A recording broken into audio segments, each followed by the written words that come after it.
갈라디아서 1장 6절에서 10절 말씀을 나누겠습니다. 현대에 있어 우리는 포스트 모더니즘의 시대에 살고 있습니다. 어떤 특정한 틀에 얽매이지 않는다거나 어떤 특정한 이데올로기에 얽매이지 않고 자신들의 견해가 맞다 또는 그 어떤 견해를 따른다입니다. 그래서 교회 또한 자유롭게, 심지어는 너무 자유롭게 가다 보니 다 괜찮다는 견해가 나오고 이제는 그것이 자연스러운 것처럼 보편화된 시대에 살고 있습니다. 교회 또한 영향을 받아서 그렇겠죠. 그게 바로 종교다원주의 이런 형식으로 나타나기도 하고 자유주의 신학 이렇게 나타납니다. 좀 더 다른 게 뭐가 문제냐? 같은 진리를 찾는 절대자를 찾아가는 과정이 아니냐라는 전제에 모든 것을 하나로 통합하자, 논쟁하지 말고 대화하자입니다. 그렇습니다. 대화는 해야 합니다. 싸우지 말아야 합니다. 예수님의 방법이 아니죠.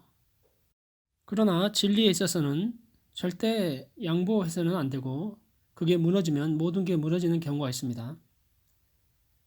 오늘 본문은 사도된 바울 선생님의 간곡한 말씀입니다. 고린도전서 후서를 좀 건너뛰고 갑니다. 11월 말에 찾아뵙겠습니다. 예수님을 직접 따르면서 배우지 않았던 바울 사도는 예수님께 직접 계시를 받고 사도가 된 케이스이죠. 선교 행적을 볼 때 그는 많은 대항자들에 의해 사도권을 의심받게 되고 공격을 받게 됩니다. 갈라디아 교회를 개척하고서도 잘 사역을 해놨는데 교회에 유대주의자들이 침투했습니다. 그러던 중 바울은 사도가 아니다. 예수님께 배우지도 않았는데 무슨 사도냐? 이런 소문들이 퍼져서 매장당하게 생겼죠. 그래서 1장 첫머리에서는 자신의 사도권을 변호하고 6절에 와서 바로 본론으로 들어갑니다. 그리스도의 은혜로 너희를 부르신 이를 이같이 속기 떠나 다른 복음을 따르는 것을 내가 이상히 여기노라. 다른 복음이 있습니까? 이 사람들은 뭐에 혹했는가 하니 유대주의자들의 말에 단순히 예수 믿는다고 영접한다고 구원에 이르는 것은 아니다.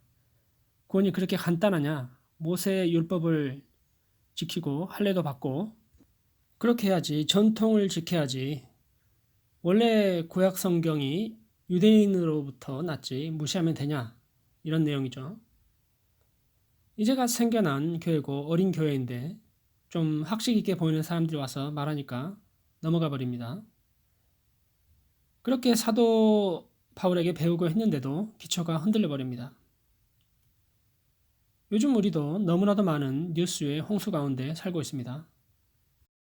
공영방송은 방송도 아닐 정도로 여기저기서 말을 합니다. 전문가라고 하는 사람들이 많이 배웠다고 하는 사람들이 나와서 얘기합니다. 가만히 듣고 있으면 맞는 것 같기도 하고 동의해버리기도 하고 또 행동의 패턴이 바뀝니다. 뭐든지 간에 믿음은 들음에서 혹은 읽음에서 보는 거에서 나는 것 같습니다. 얼마 전 어느 기독교 선교단체 대표가 백신이 어떤 악마의 표다, 그 액체가 뇌에 영향을 주거나 뇌파를 조절할 수 있게 한다라는 주장을 해서 이 백신을 받으면 마치 영원한 지옥에 간다 이런 식으로 나오니까 공영방송에 과학자들이 나와서 그 정도의 양으로는 절대 불가능하다 또 이런 과학적인 결론을 내기도 하고요. 정말이지 믿음의 본질을 기독교의 믿음이 뭔지 붙잡고 있지 않으면 좌로나 우로나 치칠 수밖에 없는 그런 것 같습니다. 이것뿐이겠습니까? 점점 이 팬데믹과 또는 테러 등의 과속화로 인해 이제 베리칩이다 이런 게 도입될 것 같기도 하죠. 그렇게 생각이 안 되어집니까? 여러 가지가 믿음으로 구원이고 어디까지의 행위에 있어 선을 그어야 하는지 당혹스럽게 합니다. 어떤 결론을 내리자는 것은 아닙니다. 간단하게 생각되어질 문제는 아니라고 봅니다. 사도 시대에도 율법과 복음 관계에서 많은 씨름을 했습니다. 사도행전 15장이 대표적으로 최초의 종교회의입니다. 교회가 율법과 복음 속에서 혼선을 빚자 회의를 한 후 이방인들이 그리고 모두가 주 예수의 은혜로 구원받은 줄로 믿노라 합니다. 그리고 나서도 유대인 기독교인들을 생각해서 사도행전 20장에 편지하기를 15장에 편지하기를 다만 우상에 들어온 것과 음행과 옥매어 죽인 것과 피를 멀리하라고 편지를 했습니다. 본질적인 복음의 메시지는 못을 박았는데 은혜로 말씀으로 구원받는다고 했죠. 그리고 이방인들을 괴롭게 하는 멍에를 메우지 말라고 했지요.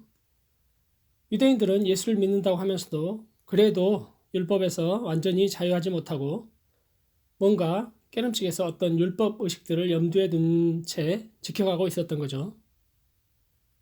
그 어떤 문화가 하루아침에 바뀔 수는 없다는 걸 보여주기도 합니다. 그런데 이제 교회가 개척되어지면서 유대인의 문화권에서 완전히 벗어나서 새로운 예수 그리스도의 새 언약의 문화가 꽃을 피워야 하는데 그 과거의 사상과 전통을 계속 지키려는 부류 때문에 문제가 되어지죠. 갈라디아서 1장 7절에 이제 바울 사도는 견고하게 못을 박습니다. 다른 복음은 없나니 다만 어떤 사람들이 너희를 교란하여 그리스도의 복음을 변하게 하려 함이라. 여기서 다른 복음은 명확하게 그 정의가 내려집니다. 믿음으로 구원받는 것 외에 어떤 율법의 준수를 통해서 구원에 이르는 것은 다른 복음이라고, 그리고 그렇게 다른 복음이라고 칠 수도 없고 아예 그런 것은 복음 자체가 아니라고 하고 있습니다. 얼마나 강조하고 있는지, 그 말의 강도가 얼마나 세었는지 그 다음 절에 볼 수가 있습니다. 그러나 우리가 혹은 하늘로부터 온 천사라도 우리가 너에게 전한 복음 외에 다른 복음을 전하면 저주를 받을지어다. 우리가 전에 말하였거니와 내가 지금 다시 말하노니 만일 누구든지 너희가 받은 것 외에 다른 복음을 전하면 저주를 받을지어다. 그만큼 사도 바울은 이 교회의 영혼을 아끼고 사랑했고 모두가 구원에 이르기를 원했겠지요. 그렇다면 지금 우리에게 있어서 다른 복음은 무엇일까요? 분명하게 우리가 이단이다 하는 단체들은 쉽게 걸러낼 수가 있지요. 바울 사도의 말씀대로라면, 성경 말씀대로라고 하면 참 곤란한 입장을 취하고 있는 거죠. 그런데도 진리로 붙들고 있고 많은 사람들은 또 동조합니다. 그러면 약간 비슷한 단체들, 원본의 복음 메시지는 같아요. 예수 그리스도를 믿음으로 구원. 그런데 거기다 뭔가를 하나씩 둘씩 더한 케이스. 유대주의자와 비슷한 양상이네요. 기본적 진리에 백신 접종, 기본적 믿음의 구원의 진리에 어떤 베리칩이 666이다. 어떤 의식이나 율법 준수가 믿음으로써 구원 위에 더해진 거 아닙니까? 이렇게 보면요. 그렇게 믿음으로 구원받는다고 해놓고서 뭐는 하면 안 되고 뭐는 하면 되고 하는 그런 경우죠. 저의 경우 백신에 있어서는 자유합니다. 현재까지 많은 소리들이 있습니다. 확실한 것은 구원과는 별개의 문제라는 거죠. 부작용과 면역력과의 또 다른 문제이죠. 안 그렇습니까? 그런데 그 두 번째 문제에 있어서는 아직 확실하지가 않습니다. 간단하게만 볼 수 있는 그런 건 아니라는 생각도 들고요. 제가 현재 가지고 있는 생각이고 또 기도입니다. 어떤 분들은 전혀 문제가 안 된다는 많은 목사님들도 계시죠. 반대로 벌써 피지 같은데 그런 나라에 이미 보따리 싸서 간 이단 단체들도 있고 과거서부터 현대 문명을 거부하고 따로 사는 어떤 종교 단체들도 있지요. 제가 알고 있는 상식으로서 오케이 한 분들은 요한계시록이 문학 형태로서 그 시대에 주었던 심벌이고 메시지였다. 현대사에 그걸 적용하는 것은 옳다. 또 반대하는 분들은 말 그대로 손해 봤기 때문에 성경에서 말하는 그게 성취된 거다 항상 전문가라고 하는 사람들이 팽팽하게 겨루고 있기 때문에 나도 헷갈린다는 거 아닙니까? 결론이 아직 나지 않는, 그리고 당장 다가오지 않는, 또 다가올 수도 있는 현실적인 이슈들을 괜히 끄집어서 얘기해보고 싶었습니다. 이 혼란한 시대에 그래서 우리는 성경의 베레아인들이 그랬듯이 신사적으로, 그렇죠, 학자적으로 모두 다가 말씀이 그러한가 묵상하고 하나하나 잘 적용하고 하는 게 필요하지 않나 생각해 봅니다. 성령께서는 정말 진리로 인도받고 싶어하고 겸손하게 이끌림 받고자 하는 주의 영혼들을 붙들지 않겠습니까? 그 어떤 지도자만을 의지하고 신봉하고 따라가는 것이 아닌 성령께 이끌림 받는, 인도받는 철저한 순종이 필요한 때가 아닌가 싶습니다. 저 같은 경우는 모르면 일단 가만히 있습니다. 온전한 확신 가운데 있을 때까지요. 계속 기도하는 거죠. 성령께서 확신을 주시고 말씀을 주실 때까지요. 여러 상황들을 통해서 말씀할 때까지죠. 그리고 순종해야겠죠. 가짜 복음, 가짜 뉴스 정말 문제가 되어진 세상에 살고 있습니다. 혼돈의 시대에 살고 있습니다. 그렇지만 주의 인도는 진짜 복음이고 진짜 뉴스입니다. 영원한 불변함이 없는 뉴스입니다. 요즘 케이스 스터디라는 것을 제가 하고 있는데요. 결론이 잘 안 나는 이런 이슈들을 다 같이 모여서 의논해 보는 형태의 방법입니다. 그렇게 해도 특별한 결론이 안 날 수도 있지만 근거를 가지고 서로가 기도하면서 생각하면서 얘기하다 보면 그래도 제일 나은 긍정적인 방법이나 답을 도출해낸다는 그런 방식이죠. 저는 여기서 서로 간의 소통이 얼마나 중요한 건가, 교류가 얼마나 중요한 건가를 생각해 봅니다. 고립되지 않는 게 좋다고 생각이 되어지죠. 혼자 고립되어지다 그 생각에 빠져서 어떤 이단으로 가거나 독선적인 주장을 펼치는 경우가 얼마나 많습니까? 이렇게 해서 다른 복음을 전하면 저주를 받을지어다. 그만큼 어떤 주장과 영혼을 구원으로 이끄는 문제는 중요하게 잘 다루어져야 할 문제입니다. 바울 사도는 전에는 유대교를 신봉한 나머지 기독교를 박해하는 박해자였습니다. 로마서 말씀 1장에서는 하나님을 알만한 것이 사람들에게 나타났고 하나님이 이미 그들에게 보이셨다는 일반적인 하나님의 자연과 사람의 양심에 나타난 계시를 말씀합니다. 그 양심적 계시로 열심히 유대교라는 하나님을 믿는다는 절대자를 따른다는 종교에 있었습니다.